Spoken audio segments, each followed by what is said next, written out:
Hello students, welcome to Dronacharya IAS and also welcome to your science series. The next topic for discussion is matter. तो हमें पता होना चाहिए what is matter. Matter is something that हम बचपन से ही पढ़ते हैं, that something occupies space, has certain volume, has certain मास. तो यहाँ पर ये मास होना चाहिए, उसके बाद स्पेस ऑक्यूपाई करना चाहिए उसने, एंड जो हम उसको सेंस कर सकते हैं अपने सेंस ऑर्गन्स के, उसको ही हम क्या कह देंगे, मैटर कर देंगे, मैटर कह देते हैं. तो there are states of matter. States of matter कितनी होती है? 5 बोलते हैं. पहले हम बचपन में पढ़ते आए हैं कि 3 स्टेट्स ऑफ मैटर, लेकिन अब क्या है, 5 स्टेट्स ऑफ मैटर एग्जिस्ट करती है. Solid, liquid, gases, Bose, Einstein, condensate and plasma. ये 5 स्टेट्स हैं. जो 2 लास्ट में मैंने बोली हैं वो हम इसी वीडियो में डिस्कस करने वाले हैं. तो kindly see this video till the end. Right. तो सबसे पहले कैरेक्टरिस्टिक्स ऑफ मैटर क्या होता है कि जो मैटर होता है ये किसी ना किसी पार्टिकल से बनता है. तो बहुत छोटे पार्टिकल्स होते हैं, बहुत छोटे साइज में होते हैं, और इन पार्टिकल्स को आपस में होल्ड करके रखने वाला कोई ना कोई फोर्स होता है जिसको हम इंटरमोलिकुलर फोर्स ऑफ अट्रैक्शन बोल देते हैं. And also we have certain space between these जो मॉलिक्यूल्स है, इसको हम बोलते हैं इंटरमोलिकुलर स्पेस. एंड फिर इनकी मूवमेंट भी रेगुलर होती रहती है, चाहे वो सॉलिड हो, चाहे वो लिक्विड हो, चाहे वो गैसेस हो, किसी ना किसी फॉर्म में इनके पास काइनेटिक एनर्जी रहती है. So made up of very small particles, intermolecular spaces होते हैं, काइनेटिक एनर्जी होती है, और इनके बीच में एक इंटरमोलिकुलर फोर्स भी होता है. डिपेंड करता है कि वो कितना स्ट्रॉन्ग है, कितना नहीं है. सो हम बात करते हैं किन से बने होते हैं. तो एटम्स और मॉलिक्यूल्स की बात करते हैं. एटम ग्रीक वर्ड एटमोस से लिया गया है, जिसका मतलब होता है इनडिविजिबल, कि इसके नीचे अब और कुछ नहीं है. Smallest particle of element that may or may not occur independently. ये स्मॉलेस्ट पार्टिकल है मैटर का जो इंडिपेंडेंटली हो भी सकता है रेयरेस्ट ऑफ रेयर केस में, अदरवाइज ना भी हो. एंड इनके atoms of different masses and chemical properties ये आपस में कंबाइन करते हैं, and then they form molecules and they form compounds. तो मॉलिक्यूल्स क्या है? 2 और मोर एटम्स. 2 या 2 से अधिक जब एटम्स हैं ये केमिकली बॉन्ड करते हैं एक दूसरे के साथ. तो smallest particle of an element और a compound that is capable of independent existence. ये क्या है? ये इंडिपेंडेंटली एग्जिस्ट कर लेगा. तो ये स्मॉलेस्ट पार्टिकल है किसी भी एलिमेंट का जो इंडिपेंडेंट रह सकता है.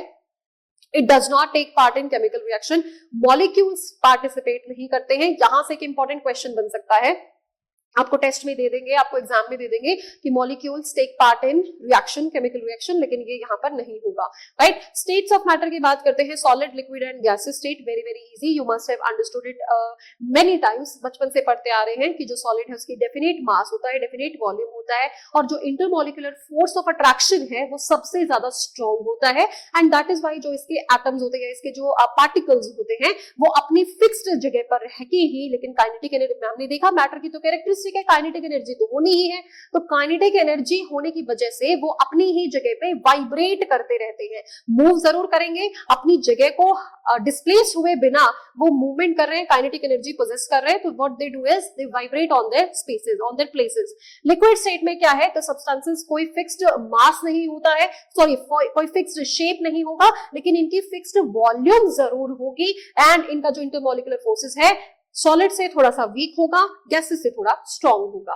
देन गैसेस स्टेट की बात करें, इनका कोई फिक्स शेप, कोई फिक्स वॉल्यूम कुछ नहीं होगा.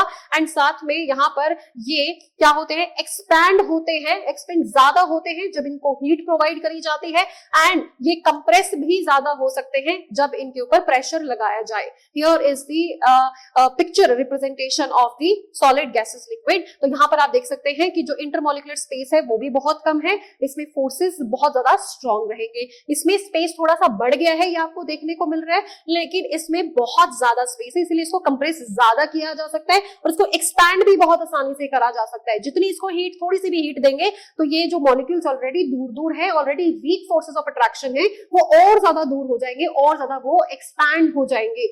लेकिन इसमें वेरिंग फैक्टर्स रहता है ये. ठीक है. Kinetic molecular theory of matter की बात करें तो यहाँ पे बस वही बातें करी गई है कि जो काइनेटिक जो उनकी मॉलिक्यूलर जो थ्योरी है उसमें काइनेटिक एनर्जी हर समय वो पोजेस करके ही रखते हैं, कांस्टेंट मोशन में रहते हैं. सॉलिड में वो वाइब्रेट करेंगे, लिक्विड में एक दूसरे के ऊपर नीचे जा सकते हैं मॉलिक्यूल्स, लेकिन गैसेस में क्या है? वो रैंडम मूवमेंट कर सकते हैं, रैपिड मूवमेंट कर सकते हैं, क्योंकि स्पेस ज्यादा है इंटरमोलिकुलर एंड फोर्सेस वीक है. राइट। तो यहाँ पर आपको एक पिक्चर रिप्रेजेंटेशन देखने को मिलेगा, सॉलिड वहीं पर रह के ऐसे वाइब्रेट कर रहे हैं, लिक्विड एक दूसरे के नीचे ऊपर नीचे जा सकते हैं, मूवमेंट कर सकते हैं, एंड गैसेस तो बिल्कुल ऐसे रैंडम जिगजैग मूवमेंट यहाँ पर हमें देखने को मिल सकता है। नाउ जो ये स्टेट्स ऑफ मैटर है, क्या हम इनको इंटर कन्वर्ट कर सकते हैं एक स्टेट से दूसरी स्टेट ऑफ मैटर में? यस। लेकिन ये आपको लगेगा ये क्या छोटी सी बातें हैं, तो हमें पता ही है ना, हम अपनी डेली लाइफ में देखते हैं, but the definitions are very very important here. ठीक है, फ्यूजन क्या होता है आपको डायरेक्टली बोल दिया, फ्यूजन क्या है, तो किसी भी सॉलिड को जब हम लिक्विड में बदलते हैं उसको फ्यूजन कहते हैं। वेपराइजेशन, किसी भी लिक्विड को वेपर्स में बदलते हैं उसको वेपराइजेशन कहते हैं। कंडेंसेशन, किसी वेपर को वापस लिक्विड में लेके आते हैं तो उसको कंडेंसेशन कहते हैं। सब्लिमेशन क्या होता है, जब कोई सॉलिड डायरेक्टली वेपर में बदल जाए उसको हम क्या कहते हैं, सब्लिमेशन कहते हैं। यहां पर ये जो आपका डायग्राम है, this is very very important, इसको याद कर लीजिएगा। लिक्विड, सॉलिड से लिक्विड जाने में हम मेल्ट कर रहे हैं, this is fusion, this is evaporation, and यहां से सॉलिड से अगर डायरेक्टली सब्लिमेशन डायरेक्टली हो रहा है तो इसको हम क्या कहते हैं, सब्लिमेशन कहते हैं। लेकिन अगर गैसेस से डायरेक्टली सॉलिड बन रहा है तो उसको हम डिपोजिशन कह देते हैं। यहां पर डिपोजिशन जैसे यहां पर दिखाया हुआ है, चाइना डिश में अमोनियम जो क्लोराइड है उसको हम हीट कर रहे हैं, तो डायरेक्टली वो क्या कर रहा है, वो एवापोरेट होके यहाँ पर जो फनल है इसके साइड्स में डिपोजिट हो जाता है, तो this is known as deposition. तो ये डायग्राम आपने बहुत अच्छे से पढ़ना है, याद रखना है। एवापोरेशन कई बार एग्जाम्स में पूछा भी जा चुका है कि एवापोरेशन क्या होता है।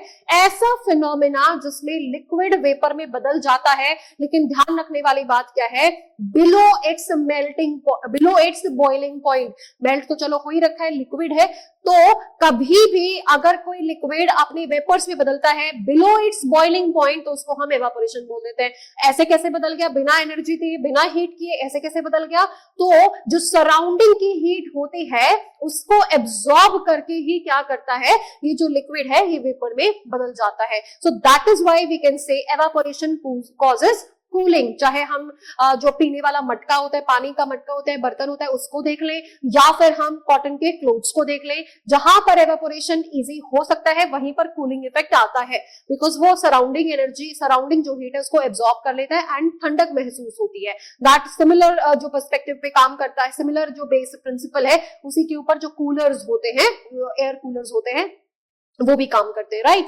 तो ये रेट ऑफ एवापोरेशन किस चीज पर डिपेंड करता है, डायरेक्ट क्वेश्चन बनेगा इस वाली स्टेटमेंट से कि जो रेट ऑफ एवापोरेशन है वो किस किस चीज पे डिपेंड करता है। सरफेस एरिया, जितना ज्यादा सरफेस एरिया एक्सपोज होगा एटमॉस्फेयर में उतना ज्यादा हाई स्पीड ऑफ एवापोरेशन होगा, हाई रेट ऑफ एवापोरेशन होगा। टेम्परेचर जितना ज्यादा होगा, याद करिए गर्मियों का मौसम, जितना ज्यादा टेम्परेचर उतना ज्यादा ही क्या होगा, एवापोरेशन। ह्यूमिडिटी जितनी ज्यादा होगी, what is humidity, amount of water vapour present in the air, जितनी ज्यादा ह्यूमिडिटी उतना कम एवापोरेशन होगा। याद कीजिए जो बारिश का मौसम होता है, जहां पर मॉनसून होता है, कि अगर हवा में ही ह्यूमिडिटी बहुत ज्यादा है, ना तो पसीने सूखते हैं, है ना, ना ही कपड़े सूखते हैं बहुत आराम से। व्हाई, बिकॉज जो एयर है अराउंड दी क्लोथ्स और around us, that is already saturated with the water vapours, उसमें और होल्ड करने की कैपेसिटी नहीं है, सराउंडिंग में हीट ही प्रेजेंट नहीं है जिसको वो यूज कर सके। ठीक है, तो ह्यूमिडिटी इनवर्सली प्रोपोर्शनल होती है रेट ऑफ एवापोरेशन से, ये याद रखने की बात है। देन विंड स्पीड, जितनी तेज हवा चलेगी उतनी ही जल्दी क्या होगा, एवापोरेशन होगा। फॉर एग्जांपल अगर जैसे सर्दियां हैं, सर्दियों में बाहर कपड़े नहीं सूख रहे, ठंडक है, जो टेम्परेचर है वो बहुत लो है, तो कई बार फैन ऑन करके भी कपड़े सुखाए जाते हैं। व्हाई, बिकॉज उसमें स्पीड जो है एवापोरेशन की वो इंक्रीज हो जाएगी, राइट। ये हम डेली लाइफ में देखते हैं, यहां से क्वेश्चन डेफिनेटली बन सकता है कि रेट ऑफ एवापोरेशन, ह्यूमिडिटी जरूर देंगे क्योंकि बाकी सब तो डायरेक्टली उसको इंक्रीज कर रहे हैं, ह्यूमिडिटी अगर ज्यादा है तो रेट ऑफ एवापोरेशन क्या हो जाएगा, कम हो जाएगा। चलिए आगे, evaporation causes cooling, yes I have explained it already to you, right. अब आता है मेल्टिंग पॉइंट, बॉइलिंग पॉइंट, इसमें कुछ नहीं ध्यान रखना है, ये डेफिनेशंस हैं, यूं की यूं पूछी जाएंगी। जो खेल है वो कहां खेला जाएगा, वो इसकी डेफिनेशन में एटमॉस्फेरिक प्रेशर पे खेला जाएगा। यहाँ पे बोला जाता है temperature at which a solid state melt to become a liquid at atmospheric pressure, higher than atmospheric pressure, lower than atmospheric pressure, इसमें नहीं घुसना है। सिंपल आपको पता होना चाहिए, एटमॉस्फेरिक प्रेशर पर अगर मेल्टिंग हो रहा है तो उसको मेल्टिंग पॉइंट बोल देंगे, एटमॉस्फेरिक प्रेशर पर बॉइलिंग हो रहा है तो उसको बॉइलिंग बोल देंगे। लेकिन यहाँ पर जो आज के फेवरेट टॉपिक्स बने हुए हैं सिविल सर्विसेज के, स्टेट सर्विसेज के, वो है लेटेंट। ठीक है, तो लेटेंट क्या होता है, हिडन। छुपा हुआ। तो यहां पर पूछा जाता है लेटेंट हीट ऑफ फ्यूजन क्या है, लेटेंट हीट ऑफ वेपराइजेशन क्या है। फ्यूजन हम देख चुके हैं, वेपराइजेशन हम देख चुके हैं, लेटेंट हमें पता है हिडन। तो इसकी डेफिनेशन क्या बनती है, the amount of heat energy that is required to change 1 kilogram of a solid. Very very important, यहां से डायरेक्ट क्वेश्चन बन सकता है। 1 किलोग्राम सॉलिड को लिक्विड में बदलने के लिए जितनी अमाउंट ऑफ एनर्जी एब्सॉर्ब करके रखते हैं उसको हम कहते हैं मेल्टिंग पॉइंट पे, उसको हम कहते हैं fusion. And the heat energy required to change 1 kilogram of liquid to gas at the atmospheric pressure at its boiling point। Vaporisation है तो बॉइलिंग पॉइंट आ जाएगा। 1 किलो सेम रहेगा, हीट सेम रहेगा, बदलेगा क्या, फ्यूजन में होगा मेल्टिंग पॉइंट, वेपराइजेशन में होगा बॉइलिंग पॉइंट। यहां पर ही बस एक आपको डिफरेंस याद करके रखना है। नेक्स्ट यहां पर ये एक डायग्राम है, इसको बहुत अच्छे से आप देख लीजिएगा, आपको टेलीग्राम चैनल पर पीडीएफ मिलती ही है, उससे आप ये समझ सकते हैं, पढ़ सकते हैं, बहुत इंपॉर्टेंट है। ठीक है, आगे चलते हैं। Effect of change of temperature, वही बात है, अगर हम देखो किसी भी मॉलिक्यूल में, आप मान लो कि कोई भी जैसे मॉलिक्यूल्स हैं, उन्होंने अपने आप को स्ट्रांगली पकड़ा हुआ है। अगर हम यहां से स्ट्रांगली किससे पकड़ा हुआ है, इंटरमॉलिक्यूलर फोर्सेस से पकड़ा हुआ है। अगर हम यहां पर हीट प्रोवाइड करेंगे तो हीट प्रोवाइड करने से क्या होगा, जो इंटरमॉलिक्यूलर फोर्सेस है वो थोड़े से वीक होने शुरू होंगे। सो इसीलिए जैसे जैसे हम हीट प्रोवाइड करते जाएंगे वैसे वैसे फोर्सेस बढ़ते वीक होते जाएंगे, स्पेसेस बढ़ते जाएंगे and solid changes to liquid, liquid changes to gases, right. Then effect of change of pressure, जितना ज्यादा आप प्रेशर लगाते जाएंगे, प्रेशर आप लगा रहे हैं किसी पे तो मॉलिक्यूल्स पास आते जाएंगे तो उल्टा प्रोसेस हो जाएगा। गैसेस को कंप्रेस करते जाएंगे तो लिक्विड बन जाएंगे एंड लिक्विड को कंप्रेस करते जाएंगे तो सॉलिड बन जाएगा। तो this is the impact of the temperature and pressure on the states, right. Other states of matter में आ जाता है प्लाज्मा एंड बोस-आइंस्टाइन कंडेंसेट। प्लाज्मा क्या होता है, ऐसी सुपरचार्ज्ड गैस होती है, सुपरचार्ज्ड पार्टिकल्स होते हैं गैस के जो आयनाइज हो चुके हैं, उनके आयंस सेपरेट हो चुके हैं, इस तरीके से सेपरेट हो चुके हैं कि जब उसके अंदर से इलेक्ट्रिसिटी हम पास करते हैं तो वो जो पार्टिकल्स हैं, वो जो आयंस हैं, वो ग्लो करते हैं and that is known as plasmic state, that is known as plasma states. You can read the definition here, it consist of super energetic, super excited particles. और अगर हम देखें Newton science bulbs, the gas gets ionised, ionise हो जाते हैं, charge when electric energy flows through it, creates a plasma glowing inside the tube और the bulb. The sun and the stars वो glow किस लिए करते हैं, because of the plasma gases. ठीक है, बोस-आइंस्टाइन कंडेंसेट, अब देखो यहाँ पर कंडेंसेट है मतलब कुछ ना कुछ डिपोजिट, कुछ ना कुछ कम टेम्परेचर पर हुआ होगा। तो यहाँ पर आप देखिए 1920 में जो सत्येंद्र नाथ बोस है एंड एल्बर्ट आइंस्टाइन है, उन्होंने इस स्टेट के को डिस्कवर किया था एंड फाइनली 2001 में जो यहाँ पर कॉर्नेल है, वॉल्फगैंग है, कार्ल इवनसन है, इनको नोबेल प्राइज भी दिया गया था क्योंकि इन्होंने ये बीईसी जो है ये स्टेट इसको अचीव भी कर लिया था। ये अचीव कहाँ होगी, ऐसे गैसेस पार्टिकल्स जिनकी डेंसिटी ना के बराबर है, लीस्ट डेंस ऐसी गैस होगी, लोवेस्ट डेंसिटी होगी, उसको एब्सोल्यूट जीरो टेम्परेचर पर लेके आना। एब्सोल्यूट जीरो टेम्परेचर क्या होता है, अप्रोक्सीमेटली 0 केल्विन, और यू कैन से सेल्सियस में अगर आपने समझना है तो it is -273 degree Celsius. 0 degree पे you can say that 0 degree पे आइस बन जाती है, तो -273 डिग्री सेल्सियस। इस पर क्या होता है, अगर कोई गैस पार्टिकल को कंडेंसेट कर देते हैं तो वो स्टेट कौन सी होती है, बोस-आइंस्टाइन कंडेंसेट, जिसको हम बोलते हैं BEC. This diagram here explains you everything, condensation, evaporation, sublimation, excited state, Bose Einstein plasma, everything is explained here.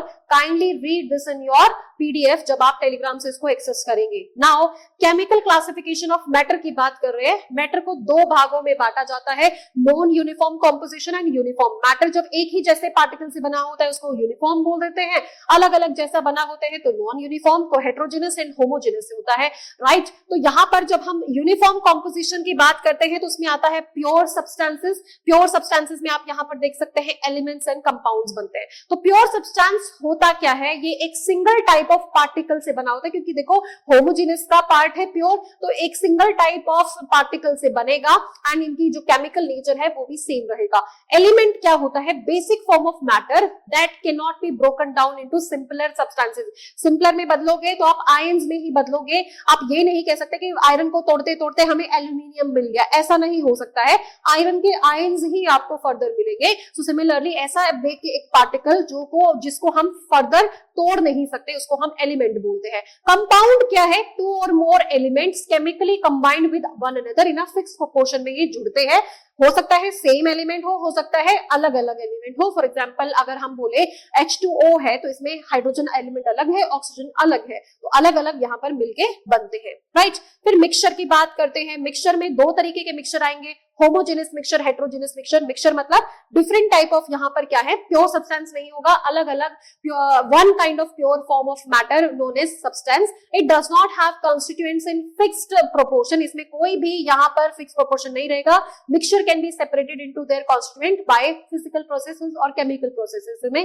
तो अगर हम होमोजेनस मिक्सचर की बात करते हैं, these mixtures have a uniform composition through out, एक जैसे सी कंपोजिशन होगी, है ना, अनइवन नहीं होगी। हेट्रोजेनस मिक्सचर होते हैं जो mixture contain physically distinct parts and have non uniform composition. आइए देखते हैं आगे सेपरेट कैसे कर सकते हैं हेट्रोजेनस मिक्सचर को, क्योंकि हेट्रोजेनस क्या है, यूनिफॉर्म नहीं है, आंखों देखी चीजें हैं, उसको हम फिजिकल प्रोसेसेस से सेपरेट कर सकते हैं। होमोजेनस को हम थोड़ा सा टीडियस प्रोसेस से देखना पड़ता है। जैसे फॉर एग्जांपल यहाँ पर देखिए एवापोरेशन है, सेंट्रीफ्यूगेशन है। सेंट्रीफ्यूगेशन जब बटर निकालते हैं, है ना, तो उसको हम सेंट्रीफ्यूगेशन प्रोसेस बोलते हैं। Denser particles are forced to the bottom, जो डेंसर है वो नीचे चला जाएगा और जो लाइट पार्टिकल है, राइट, जैसे बटर हम जिसको बोलते हैं, तो वो ऊपर आ जाता है। सिमिलरली यहाँ पर भी सेपरेशन फनल, ये हम ऑयल और वाटर में जो इमिसिबल जो लिक्विड्स जो आपस में डिसॉल्व नहीं हो सकते, उनको हम बोलते हैं सेपरेशन फनल से सेपरेट कर सकते हैं। कि जैसे ऑयल एंड वाटर है, ऑयल ऊपरी सतह पर रह जाएगा, वाटर निचले स्तर पर रह जाएगा, तो ऊपर जो ऐसी सेपरेटिंग फनल यूज करते हैं कि ऊपर वाला जो लेयर है उसको हम निकाल देंगे एंड वाटर में भी कि वही रह जाएगा, ठीक है। सब्लिमेशन हम ऊपर डिस्कस कर ही चुके हैं। क्रोमेटोग्राफी क्या होती है? पेपर पे हम उसको, एक क्रोमेटोग्राफिक पेपर होता है, it is used for those solutes that dissolve in the same solvent, it is used to separate colours in dye, pigments from natural colours etcetera. इसमें हम क्रोमेटोग्राफी सॉल्यूट्स को सेपरेट करने के लिए यूज करते हैं। डिस्टिलेशन की जैसे प्रोसेस हम बात करें, it is used in differences in the boiling point को इस्तेमाल करते हैं। फ्रैक्शनल डिस्टिलेशन एंड डिस्टिलेशन जो स्टेट सर्विसेज है उनमें बहुत ज्यादा पूछा जाता है। ये किसके ऊपर बेस होता है? डिस्टिलेशन बॉइलिंग पॉइंट्स के ऊपर होता है। The two opposite process that is vaporisation and condensation are involved in this process. Simple distillation and fractional distillation, इसके दो पार्ट होते हैं। Crystallisation, this method is used to purify solids. This is a process that separates a pure solid in the form of its crystals from a solution. जब उसको heat provide करते हैं and उसको side में deposit कराते हैं तो crystals बनते हैं, that is the purest form of the substances. फिर यहां पर आते हैं laws of chemical combination, very very important. Directly law of conservation of mass, वही बात जो बचपन से सुनते आए हैं, energy can neither be created nor be destroyed, it changes its form from one form to another, right. तो similarly यहां पर भी है, एंटोनियो लेवोइसर ने इसको दिया है, it states that matter can neither be created nor be destroyed, total mass of reactants is equal to total mass of products, ये निकालने में काम आता है। दूसरा है law of definite proportion. For example जो H2O है, अगर हम उसका मॉलिक्यूलर मास निकाले तो it is always going to be 1:8। अब वो पानी चाहे टैप वाटर से ले लो,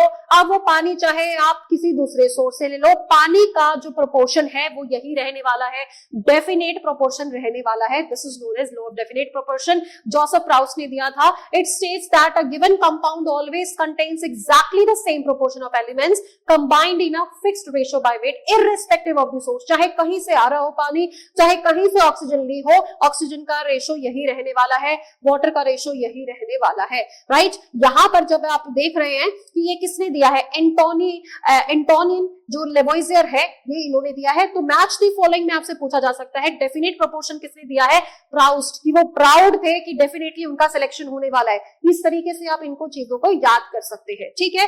नेक्स्ट देखिए यहां पर law of multiple proportion, very very important, Dalton ने दिया है, राइट। डाल्टन एटॉमिक थ्योरी को ये क्या करते हैं, एक्सप्लेन करते हैं, राइट। इसको समझने के लिए सिंपली आप यहाँ पर देखिए, हम यहाँ पर एग्जांपल लेते हैं कार्बन मोनोऑक्साइड का और कार्बन डाइऑक्साइड का। तो यहाँ पर ये बोल रहे हैं एक कंपाउंड में किसी एक एलिमेंट का हमने मास अगर फिक्स रख दिया है, तो जिस तरीके से ये इस ऑक्सीजन के साथ कंबाइन होते हैं, ये अलग कंपाउंड है, ये अलग कंपाउंड है, तो जिस रेशो में ये दोनों आपस में फिक्स होते हैं, आपस में कंबाइन करते हैं, वो आपस में होल नंबर्स में होते हैं, उनका रेशो होल नंबर में होता है। फॉर एग्जांपल यहां पर आप देखिए, जैसे कार्बन का मास होता है 6, सॉरी यहाँ पर 12 हम लेंगे एंड यहाँ पर हम इसका लेंगे 18, राइट। यहाँ पर भी हम इसका लेंगे 12 और यहाँ पर हमें इसका लेना पड़ेगा एक second, not 18, it is 16 here, ठीक है। और यहाँ पर हमें लेना पड़ेगा 32। तो ये जो रेशो है ये हमेशा किस में रहेगा, होल नंबर में, सिंपल होल नंबर में रहेगा, फ्रैक्शंस में नहीं आएगा। This is what this law states here, right? If two elements combine to form more than one compound, mass of one of the elements that combine with the fixed mass of the other becomes a simple whole number ratio to each other. This is how we can say we have completed the topic matter. जहां से आपसे question पूछे जा सकते हैं, BEC से पूछे जा सकते हैं, प्लाज्मा से पूछे जा सकते हैं. You can also be asked the questions from the these law of conservation of mass, है ना, definite proportion, multiple proportion, indefinite proportion यहाँ पर आपको देखने को मिल सकता है. एंड साथ में आपसे जो उनकी प्रॉपर्टीज है, इवेपोरेशन है, यहाँ से बहुत बार क्वेश्चंस पूछे गए हैं. So kindly revise this, download जो यहाँ पर आपको पीडीएफ मिली है ये आपको टेलीग्राम चैनल से मिल जाएगी. So like the video, subscribe the channel. Thank you and have a nice day.